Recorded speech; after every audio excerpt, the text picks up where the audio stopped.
Welcome to another episode, guys, of the Move with Momentum podcast. It's Bruce and John with you again today. So, John, you put out a blog post last week with, I'm not sure if you knew you were making a Shakespeare reference, but I congratulated you for that. So, congratulations for being unknowingly literary and intelligent there. But to be on a team or not to be on a team, that is the question. So, the team structure is friendly for new agents because they maybe can get leads. They can maybe get leadership training from someone who's done it. But often we find, and you can confirm this is true, that maybe sometimes you join a team and they don't have the validity, they don't have the level of business that sets you up for success as a new agent. So walk us through, like, if you're a new agent wanting to join a team, how do you make that decision? How do you vet the people you're about to join? And just tell me about the team structure and how that works. Yeah, no, and I love this conversation because most people, when they get into real estate, their advice is like, oh, why don't you go jump on a team and get reps and get experience? Well, there's a lot of other factors to consider right off the bat other than that. And it depends on what your goals are.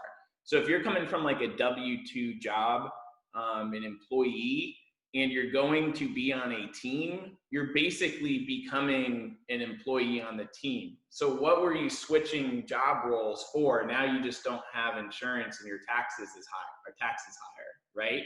So you really need to think about, what is my goal? Why did I decide to become an entrepreneur? Why did I decide to become a business owner? Is it to go build someone else's business by being on a team? Or did I do this because I wanted to finally own something of my own? Now, I'm not saying that teams are not great. We used to run a team.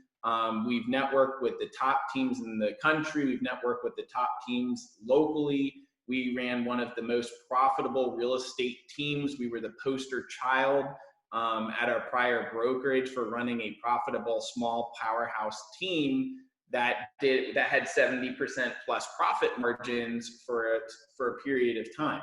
And that is really, really important to focus on, both as the team leader and as the team member, is when you plug yourself in to a team, figure out the numbers first.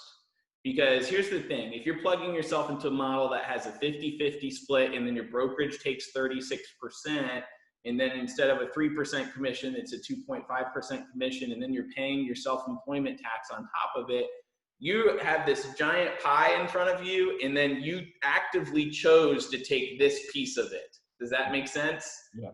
And so that's the number one thing, is like, your business model matters more than anything out there in real estate. And you are active, like, whether you know it or not, or if you've run into somebody who has been on a team, you just really need to run your numbers first. Like, if there's one piece of advice, like, figure out what your goal is and then run your numbers. Because if you're on a team, you might have to sell 50 homes on the team to hit the number that you really want to do. And on your own, it might look more like 25 homes. Well, what is more likely to happen? Be on a team and hit 50, or be on your own and hit 25 to a month, 24 to a month? Well, and talk about lifestyle there too. I mean, you're doing half the work for most likely the same or more profit at the end of the day as a solo agent. But you have to know how to do that. So backing up a little bit, W-2 to W-2, do you think that people enter real estate, would you say the lion's share of agents enter real estate to become a business owner? Is that how they go into it? I mean, you've met enough new agents, and surely I talked to them, but is that their mentality going into it? Like, I'm now becoming from an employee to an owner. Do they think that way? I think that they hear that they can make a lot of money in real estate, and maybe they see a big flashy team out there saying, look how much they have under contract, and this person came onto our team and sold 2 mil, and then you realize you back in the numbers and you back out the taxes, and you're like, well, that's as much as somebody would make doing a W-2, and at least they have health insurance, right? So it's very flashy. So the money is flashy. The reality is, and we just did another post on this that'll be coming out, is the people who have massive success in this industry genuinely care about having an incredible outcome for the customer. And the money thing isn't that important to begin with. The money is a result of actually giving a crap about the client. So the wrong people are attracted to this industry because they're in it to get a quick buck. They're very transactional. How do I sell another home? I don't really care about client service. I just want more money and get on to the next thing. So I don't think people know what to expect coming in. We got in because we had a bad experience ourselves and we thought we could do better. And we saw how much money you could make on the back end. And we were interested in making money and building wealth. That was something that we were very interested in. But I knew that I could do it better than the other people that I had experience with. And that's an opportunity in the marketplace. And we fully took advantage of that. So I don't know what the mindsets are of the other people. I think it's mostly towards money. There's maybe 3 to 4% of agents that come in that actually want to change the experience that people have. And if you look at it in the chart in broker metrics, the people at the top, most of them are not transactional. They're not. And they just care about clients, and they got in because they want to help people and they really enjoy the process. Yeah, so what I'm gathering here is that you think people just make the jump and then figure it out. Yeah, and then here's what happens next, Bruce. They get scared because they realize they need to go get clients and they don't know how. So they say, I'm going to join a team and they're going to teach me how. Yeah. But that's not what actually happens at most teams. Most teams, there's a rainmaker there who then hands out the leads to the agents, and the agents never learn how to go fish themselves. And then they become reliant on the team leader. Maybe they have an extremely restrictive contract that says they own the database, that they'll come and sue you 2 years afterwards for commissions if you even have a phone call with, which is like crazy. You know, definitely if you're going onto a team, read that agreement, talk to an attorney, do not sign that piece of paper, because some of the agreements that are out there right now circling around are extraordinarily restrictive. And if there's a term in there that says you're not even allowed to talk about the team after you've left it, I mean, that's freedom of speech blocking. Like that's a red flag. Like if that is in the contract, like that is a massive red flag. So do your diligence on the team. If you're going to join a team, run the numbers, make sure your legal contract is good. Is there anyone on the team that's doing 50 deals that you can actually talk to and see what their lifestyle is like versus say an agent at Momentum that's doing 24 deals per year, owns their database, has complete control of their schedule, and doesn't have anybody that they have to report to every day? Wouldn't it be better to learn how to be self-accountable than have somebody stand behind you over your back watching every move that you're doing? I really think that there's a tremendous opportunity here to change the conversations and show both sides, because right now for the agents coming in, the only conversation is you should join a team. Let's get some reps. Let's get the experience level. Well, guess what? You're going to learn way, way more learning it yourself and being resourceful and being self-accountable than going and having a resource right there across from you that might not even know the best practices. Because one of the things that we've learned is we've had a lot of team members come over to us from come over to Momentum from other areas, and they do not know best practices. And their best practices that they thought were really good are not the right way to run a real estate team, according to the best in the country. Mm-hmm. So I think that all that supports our argument too, that these guys make the jump into real estate. They don't think like owners beforehand. They get into the industry, they're not making much, they get scared, they join a team, and they don't do the diligence to read the agreements. And we've experienced this firsthand with people who choose to trust Momentum then with their businesses, that they have to get out of this tangled mess. Yeah, because the contracts are so insane, and they don't know any better because it might be their first job out there, and they don't read the contract. Like, read, guys, like, please. When you are going into real estate, you are a business owner. You're an independent contractor. You're running your own business. You now need to read every single legal document word for word and understand what it means. Yeah, and so then doing the math beforehand requires you, again, we've talked about this on another episode, but doing the diligence ahead of time to look at the numbers and be able to write them out on a paper and think, what am I actually netting here? Because again, like we've talked on previous episodes, the vanity is out of control in the industry. And what you're saying is that that's what attracts people to the industry in the first place. And then they expect that. And really, what's amazing is that people look like they're having so much success, but their bank account is empty and their health is poor, and they haven't seen their friends and family. And that's not a way. And how then can you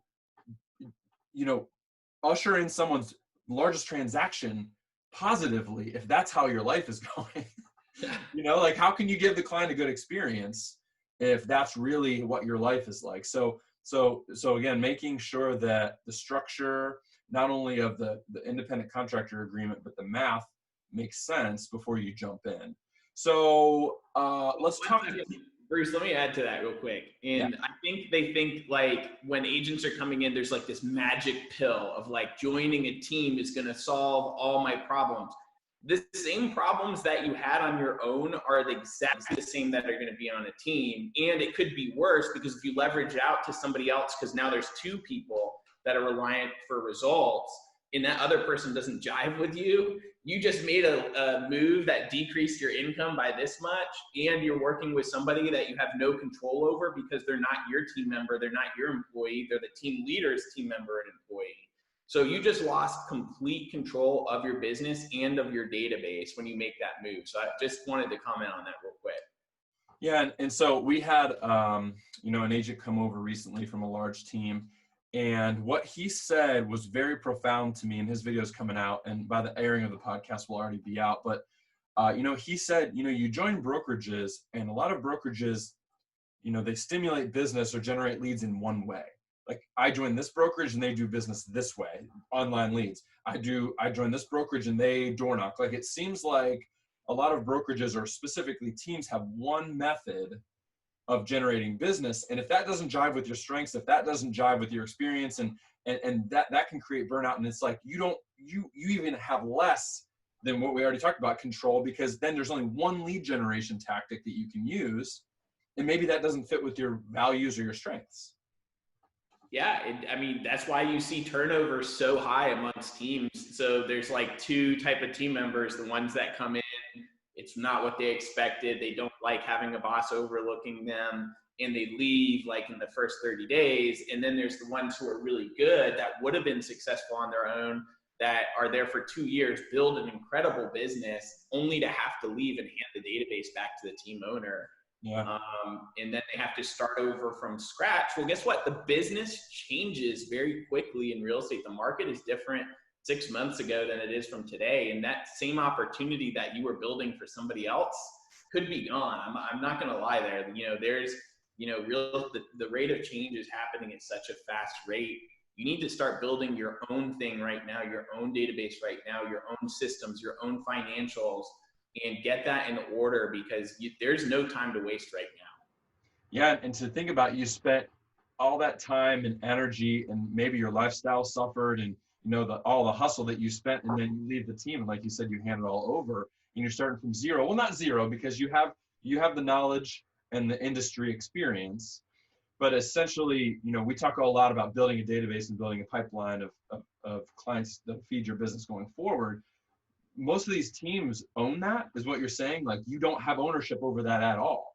So you're then building someone's immediate business and future business that's not your own at all. So you've left your W-2 job to become essentially a W-2 employee as a 1099, as far as the structure and building someone else's business. Like, what's the advantage here of joining a team then? Well, let's go through it, because there's a bunch of different topics, Bruce. So the number one advantage to join a team is immediate income through leads. But remember, you're cutting out your commission. So the pro is that they'll provide referrals, they'll buy you leads, do things to start getting you reps. Well, guess what? In real estate, the service side of it should come naturally to you. If you're a really good agent, like, you should just be customer service oriented and be quick to respond. Be knowledgeable. Hey, if you don't know the answer, I don't know the answer, let me get back to you by end of day, and be resourceful. Like, that's just like, if you have that in you, you're going to be successful whether you're on a team or not. Okay. The cons are that when you're at a team, you become reliant upon them for the leads, and you don't learn how to lead generate yourself. And then the team leader also cherry picks the good leads and either closes it themselves or gives the hard to close ones to you. It's not as pretty as it looks. So that's the number one thing, pro, con, on leads. Database. is that they might have a large database to work for. Like they'll be like, hey, here's 2,000 leads out of my database that are kind of like old stale leads.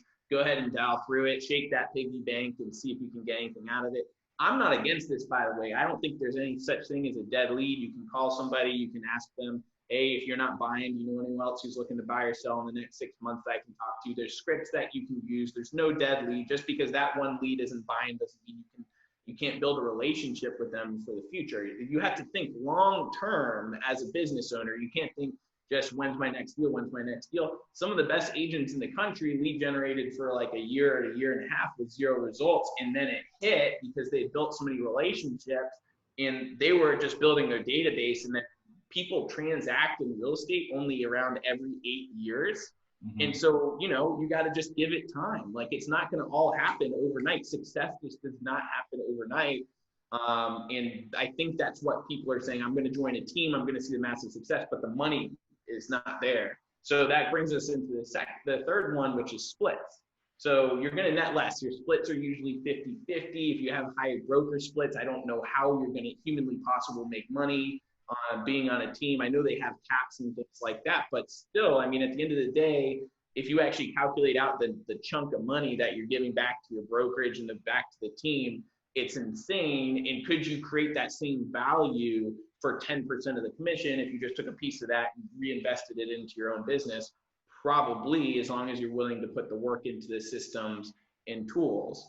But yeah, it's very hard to achieve financial success on a team. I'm not aware of many people that stay past 2 years that are really, really strong unless they have great splits. Or they're getting fed so many high quality leads that it would be more pain to go and create it themselves, or they get trapped because they built this whole database at this other company and they don't want to leave it behind. Right. So they just get trapped. Another pro con would be on transaction coordination. And sorry, Bruce, I'll get through this. We just got a couple more. Transaction coordination is usually offered by teams, but guys, you can outsource it for $300 to $350 for somebody exterior to your team and just roll it in to a cost. So I just don't understand why that's a value prop, because there's so many third-party companies out there right now that provide it. We try to do transaction coordination from a brokerage perspective, and every single agent wants something different. Find out what you want, interview the transaction coordinators, and then just pay them a fair split for what they do. Make sure, again, you have expectations, check their validity, make sure that they work at the same pace as you. But that's not really, I don't see that as being a big value add, again, because you can just pick up the phone and there's literally 10 companies in town that'll do the transaction coordination from you. Yeah, but what about that being another stickiness factor? You've never done your own transaction.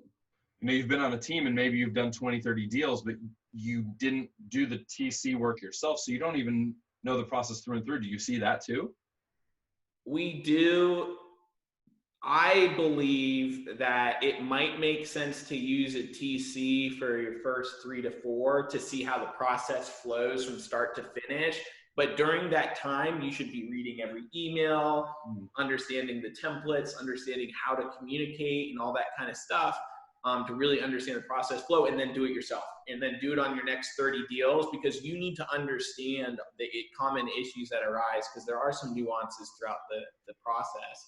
I like to do all the transaction coordination myself. We have it automated through templates and text and a system that we use at the beginning of each day. We have a sheet of every single one of our clients, and we just text them saying, here's where we're at.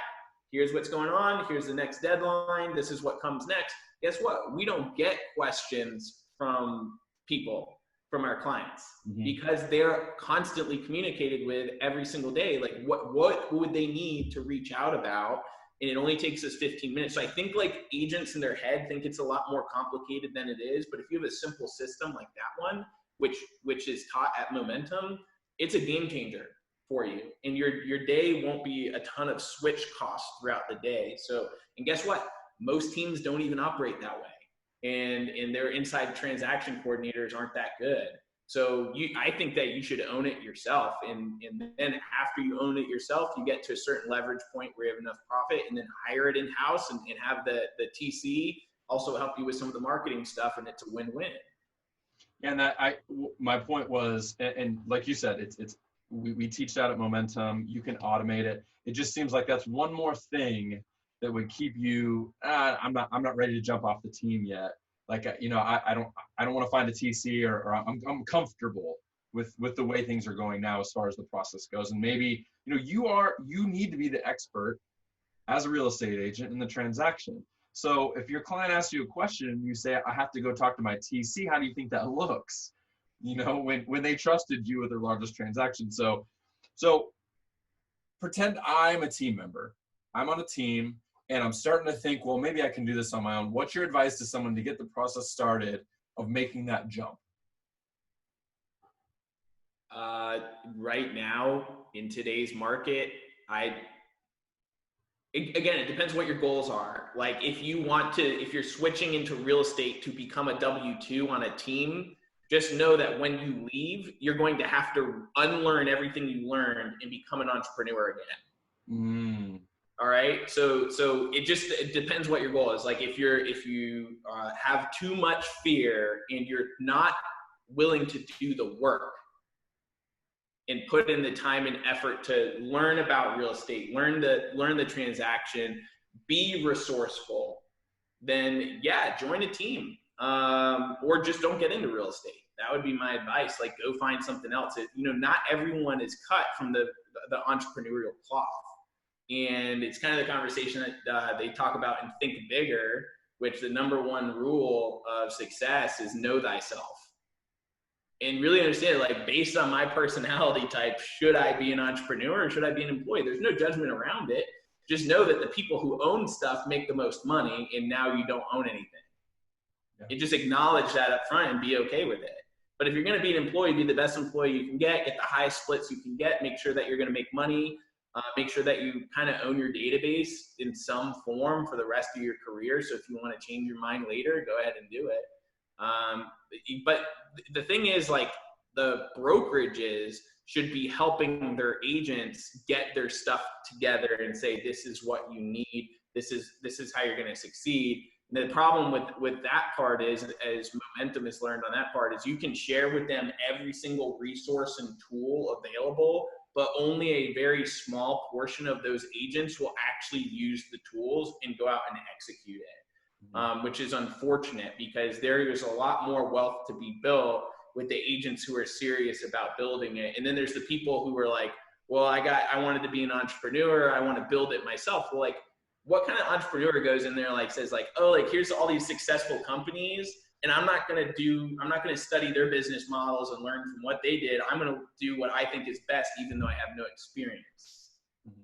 Why would you do that? There's people who have come before you. You just copy exactly what they do. And then once you build a foundation of copying what they do, then you build and can become creative on top of that to be an innovator on the front lines of everything. But at the end of the day, there is a specific process that is going to cause success that is observed around amongst all the top agents in the country. So we've had a fair amount of agents come from teams in the area, all over Northeast Florida, to Momentum. So what are some common themes that because you sit down with each one of these agents as an outside consultant to Momentum and do business planning with them and handle objections and help them make the transition from employee of a team to independent business owner, true entrepreneur. What are some common themes and problems that you see these guys have when they make that jump? They want the magic pill. Yeah. They don't understand, like, at the end of the day, like, when you're in real estate, it's phone sales. Mm-hmm. And it's building relationships. And real estate is one on the front lines of the relationship with the community and the people in the community every single day. You talk to 20 people a day that you didn't know the day before, and you build a personal relationship with them and start continuing having conversations. There's no way statistically that you're going to fail in real estate. The agents are like, well, then how do I do that? Well, there's 100 different ways to do that. What does your personality say you should be doing? Okay. And then you plug your personality in with what lead generation lever you should do. And then we give them the plan and we say, hey, I'm going to touch base in a week with you to see where you're at. And then we can continue to get on to the next one. Unfortunately, a lot of agents don't take advantage of that because they haven't finished the step one. They can't get past the fundamental basics of being able to lead gen consistently and add people to their database. Well, we offer every single tool, system, model, script, text. We even do it, Momentum does it for them through the Focus program in a lot of ways, gives them the content, and still it's up to the individual agent to implement it. And that's why there's no success in real estate. The success is put in the hard work, and you do that for a certain period of time. You become an expert, and it gets easier over time. You start getting your lifestyle back, but you can't not do the hard work. There's no skipping steps here. You got to put in the days, you got to put in the hours, you got to put in the focus, you got to put in the studying. And if you listen to any entrepreneur and any business owner who's listening to this right now, they would 100% agree with that. So you're saying there's a bit of a hangover effect from the reliance on the team structure, where like in their mind, they're saying like, I'm ready to be my own business owner, but then they haven't fully understood or subscribed to the fact that, oh wait, it's just me. So there's a little bit of a lag time is what you're saying, like with the hangover effect that we've talked about earlier on this episode about the reliance on the team leader or the rainmaker who gives out the lead. So there's a bit of a transition period before they assume all that responsibility and understand what it takes to be on their own. No matter what company you open, if you don't know how to do sales and consistently bring in new business, you go out of business. Yep. And have repeat clients. You have to learn that. Like there's no, and then you have to learn financials. Like you can't, like those are the two things. Like if you're coming into real estate, you have to learn these two things. They don't teach them to you on teams. They don't want you to run your financials, by the way, because if you do, your head would explode because we've seen that. Yeah, they're like, oh my God, I just gave away 6 investment properties to my team lead and they did nothing for me. By the way, I left and their best practices sucked.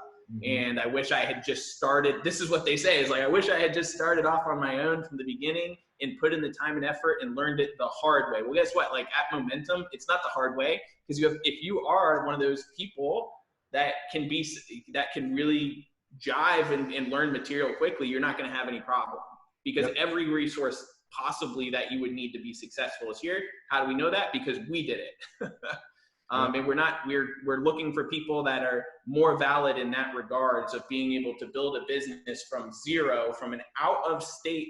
We're not from here. Brittany and I are from Virginia. We moved to Florida in 2015. And we opened our real estate company in 2016, 12 mil, 20 mil, and then 36 mil. We haven't seen that trajectory. And then the profit margins, they have not seen either, nor the number of 5-star reviews in that short period of time with a very small team, right? So if there's somebody else out there who is saying something different, we would love to get you on the show. But guess what? We had to we didn't sleep our first 6 months either, Bruce. When we started, we didn't have any money to start with.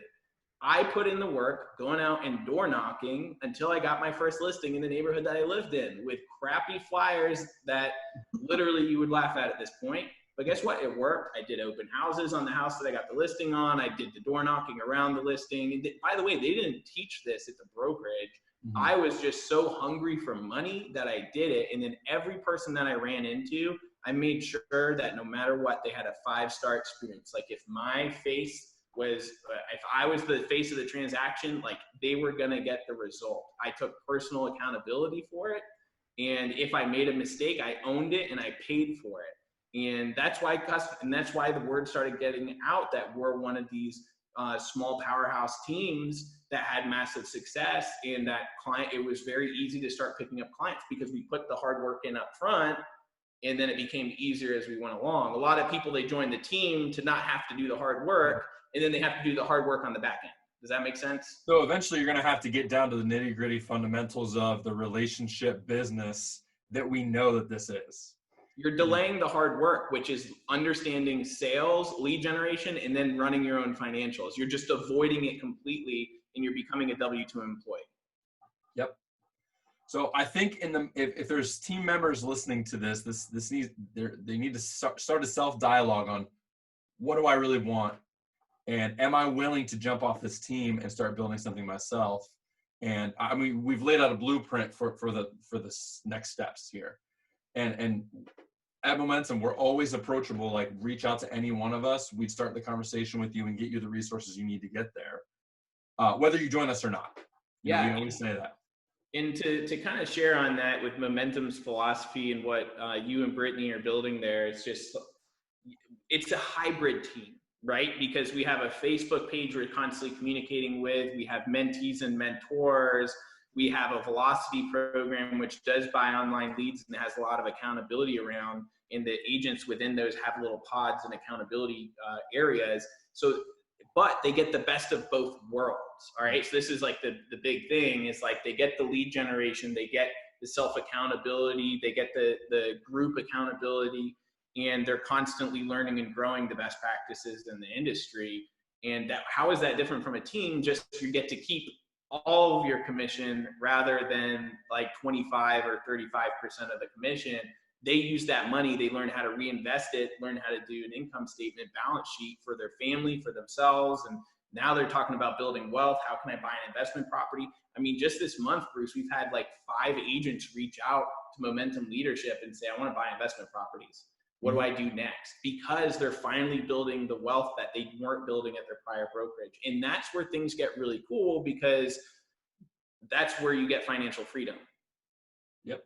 And that's what we're all working for. Like, I think people, when going back to the beginning of the conversation and wrapping it up, you know, I think people, when they get into real estate, the number one thing they're looking for is financial freedom. They're trying to figure out what path are they going to get into, and should I do the work now or should I learn the skill and do the work later is a decision. But I honestly think it's better to just, if you're doing it, like rip off the Band-Aid, double down, do your 14, 16-hour days and just get it done. You don't want to be building it for someone else. Yep. Build your empire before you build somebody else's. And, you know, that's a great place to wrap it up. I do want to switch gears a little bit and talk at the end of this podcast episode. So, John, as you know, Northeast Florida, there's a Bold City Best competition that, you know, we registered for, and our clients who are our agents and their clients and all of our partners in the industry voted for us, and we're proud to announce that we're a finalist for that. So that's huge. You know, just being a brand new company, 8-9 months into it, you know, being recognized as a finalist for the best real estate brokerage in Northeast Florida, huge. So I just wanted to thank everyone who's listening to this, who supported us in the past, anyone who's chose to host their business at Momentum. That is absolutely huge, and we are humbled and grateful that we can be partners with you. So thank you so much for that. And, you know, I just wanted to share too, you know, John and I put together this content to share on this podcast, on YouTube, on Facebook, on LinkedIn. We are everywhere to serve you, to get this conversation out there, to just really affect you in some sort of way that makes you think differently.